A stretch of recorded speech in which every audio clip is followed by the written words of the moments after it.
On the night of July 17th, 1981, around 2,000 people were having a blast at a dance party at the Hyatt Regency Hotel in Kansas City, Missouri, totally unaware that their lives were about to change forever.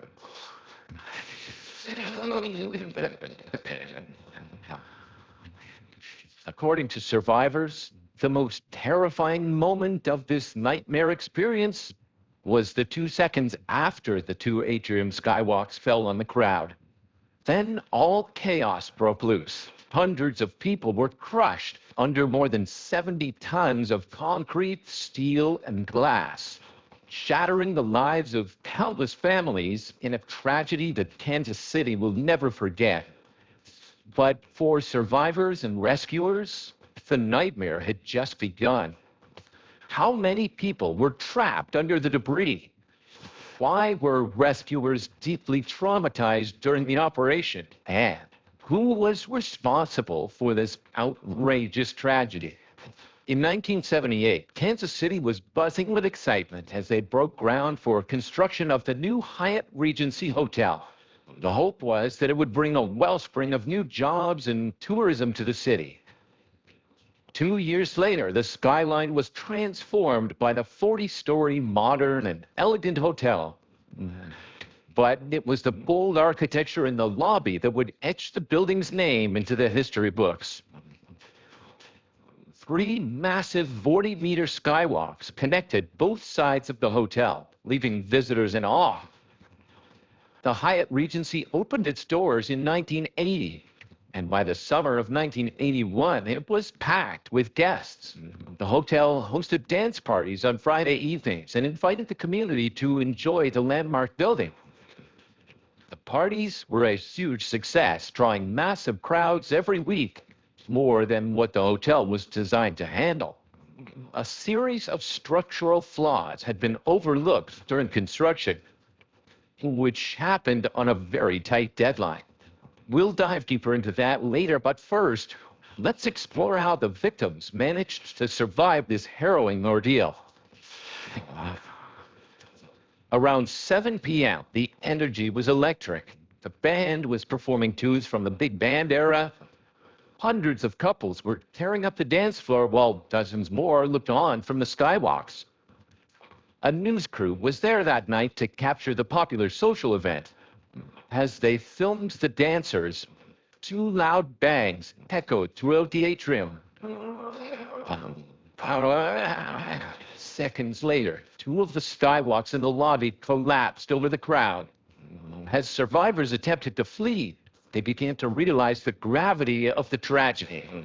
Hundreds of people were trapped under the debris. Among the chaos of concrete, twisted metal, and lifeless bodies, voices could be heard.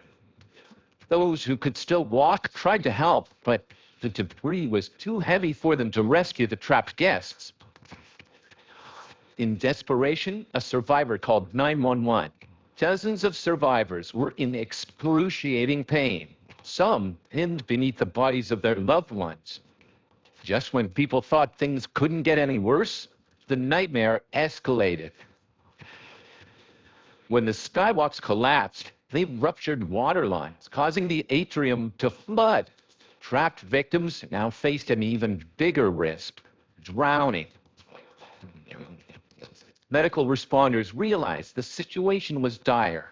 They couldn't assist everyone. They had to focus on those whose lives could be saved. An hour after the disaster struck, a hotel engineer managed to stop the water flowing into the lobby, but it was already flooded with water and blood. The debris was too heavy for rescue teams to clear by hand. With people's lives at stake, they resorted to desperate measures, sometimes using chainsaws to amputate limbs and free survivors. The dead were brought to the ground floor exhibition area and laid out in a makeshift morgue. The hotel's lawn and driveway were set up as a triage area for the injured. Around midnight, rescuers attempted to free a young boy and his mother from the debris. Finally, around 2 a.m., after more than 6 hours of being buried under tons of concrete, 11-year-old Dalton Grant and his mother were rescued, when for others, the horror was far from over. Mark Williams had been buried under a massive concrete slab for over 8 hours when he felt the powerful hit of a jackhammer. The pain was excruciating. For the 9 hours after the catastrophe began, he was the final person rescued from the rubble. In the end, first responders only managed to save 24 people from the debris. They recovered 114 bodies. Their own lives were changed forever. Many grappled with post-traumatic stress disorder, and without proper treatment, some turned to alcoholism, drug abuse, and depression. As the city began to grieve for the dead, a question arose. Who was responsible for the tragedy? Federal investigators arrived 3 days later and launched a thorough investigation, discovering that the accident was caused by a last-minute structural change.